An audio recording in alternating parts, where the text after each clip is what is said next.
নমস্কার দর্শক বন্ধুরা, এক্সট্রা টাইম বাংলায় আপনাদের সকলকে স্বাগত। এবং রয়েছি কল্যাণী স্টেডিয়ামে এবং যে ডাগ আউটটায় বসে রয়েছি সেই ডাগ আউটটায় কিছুক্ষণ আগে ছিল ক্যালকাটা পুলিশ ক্লাব এবং তারা কিন্তু আজকে আটকে দিল মোহনবাগানকে। না, ভুল বললাম, অ্যাকচুয়ালি মোহনবাগান আটকে দিল ক্যালকাটা পুলিশকে, এমনটাই বক্তব্য ক্যালকাটা পুলিশ কোচ বিজয় ঘোষের।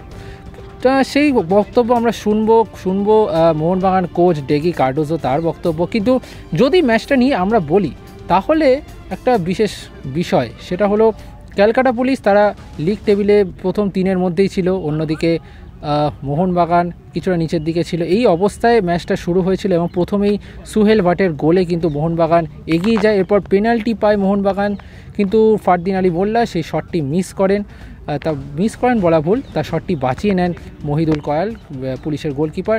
এরপর দ্বিতীয়ার্ধেও মোহনবাগান আরেকটা পেনাল্টি পায়, সেই পেনাল্টিটি নিতে যান অধিনায়ক অভিষেক সূর্যবংশী, সেই পেনাল্টিটা কিন্তু তিনি মিস করেন এবং তারপরেই কিন্তু পুলিশ তারা কিন্তু পাল্টা প্রত্যাঘাত করলো।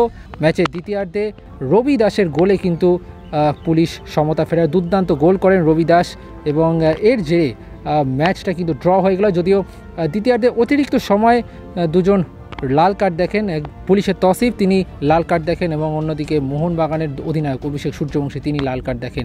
এবং ম্যাচের পর আমরা কথা বলে নিয়েছিলাম ক্যালকাটা পুলিশের হেড কোচ বিজয় ঘোষের সাথে এবং তিনি কিন্তু জানালেন যে মোহনবাগানকে তারা আটকাননি, তাদেরকে আটকেছে মোহনবাগান। কি বলছেন তিনি, চলুন শুনে নিই।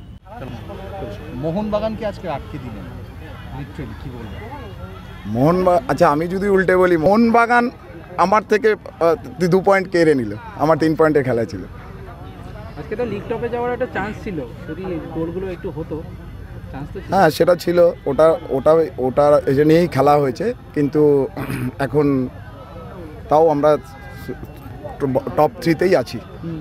আচ্ছা, আপনি একটা বিষয় আপনি বললেন যে মোহনবাগান আপনার 2 পয়েন্ট কেটে নিল। মোহনবাগান 2খানা পেনাল্টি পেয়েছিল, সেখান থেকে যদি গোল হতে পারতো, আনফর্চুনেটলি হয়নি, যদি হতে পারতো তাহলে তো আপনার দলের মানে ঘুরে দাঁড়ানোর কোনো জায়গা থাকতো না। মানে ওই দুটো গোল যদি হয়ে যায়, সেটা তো পরের কথা, বলটা গোলে ঢুকবে তারপর তো ঘুরে দাঁড়াবো। বলটা তো গোলেই ঢোকেনি, হুইসেল তো দেয়নি। রেফারিং আপনি খুশি? দেখুন, রেফারিং নিয়ে বলার কি আছে, এই আবার সেই একই কথা, রেফারিং বলে কিছু নেই, ও হিউম্যান, কোনো চাপ কিছু, একটা পেনাল্টি তো কি আছে দেখছেন, আরেকটা নিয়ে আমি বক্তব্য রাখবো না, কিন্তু রেফারিং নিয়ে ও মানুষ, আর ম্যাচে শেষে আর ওইসব বলে লাভ নেই। আপনি এই মোহনবাগানকে কেমন দেখলেন? মোহনবাগানে এই এখন ডিফেন্সিভ লাইন একদম আগোছিল, ডিফেন্সিভ লাইন এখন আগোছিল, সমস্যা আছে। মোটিভেশন বলতে আমরা 5 ম্যাচে 12 পয়েন্ট ছিলাম, আমরা যে আমরা এই ধারাটাই যাতে রাখতে পারি, ম্যাচের আগে এই বার্তাটাই ছিল, আর কিছু না। মোহনবাগান বলে এক্সট্রা কোনো প্রেশার একটা কিছু নেই, আমরাও, ওরা 6 পয়েন্ট, আমরা তখন 12 পয়েন্ট, কোনো কিছু নেই, অ্যাজ ইউজুয়াল যেরকম ম্যাচ সেই ম্যাচই ছিল, সেই বার্তাটাই আমার প্লেয়ারদের কাছে ছিল। আমরা কথা বলে নিয়েছিলাম ক্যালকাটা পুলিশের গোলকিপার কোচ এবং অবশ্যই আপনাদের সকলে পরিচিত প্রখ্যাত গোলকিপার সংগ্রাম মুখার্জি, এবং তিনি খুশি যেভাবে তার ছেলেরা এই লড়াইটা দিয়েছে এবং তিনি কিন্তু জানিয়েছিলেন যে ম্যাচটা আগে যে ছেলেদেরকে যাতে তারা 3 পয়েন্ট অর্জন করে, যদিও ম্যাচ থেকে 1 পয়েন্ট এসছে, কিন্তু তাতেও কিন্তু খুশি সংগ্রাম মুখার্জি। ফার্স্ট হাফে একটা গোলে ডাউন ছিলাম, তারপর সেকেন্ড হাফে প্ল্যানটি পেয়েছে, সেখান থেকে গোলকিপার মহিদুল সেভ করেছে, মোরালি একটা সাপোর্ট দিয়েছে। সেকেন্ড হাফে গিয়ে আমরা একটাই লক্ষ্য ছিলাম যে ফুল মানে ফাইটটা দেওয়ার, সেই জায়গাটা আমরা সাকসেস, এবং নেক্সট ম্যাচ ভবানীপুর সেটার দিকে তাকাবো।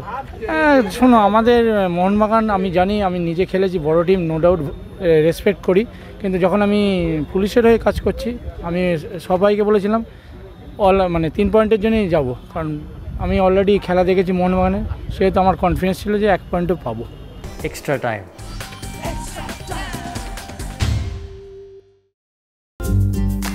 লেটেস্ট নিউজ আর এক্সক্লুসিভ ভিডিওর সঙ্গে আপডেট থাকতে এখনই সাবস্ক্রাইব করুন আমাদের ইউটিউব চ্যানেল। বেল আইকনে ক্লিক করতে ভুলবেন না যেন।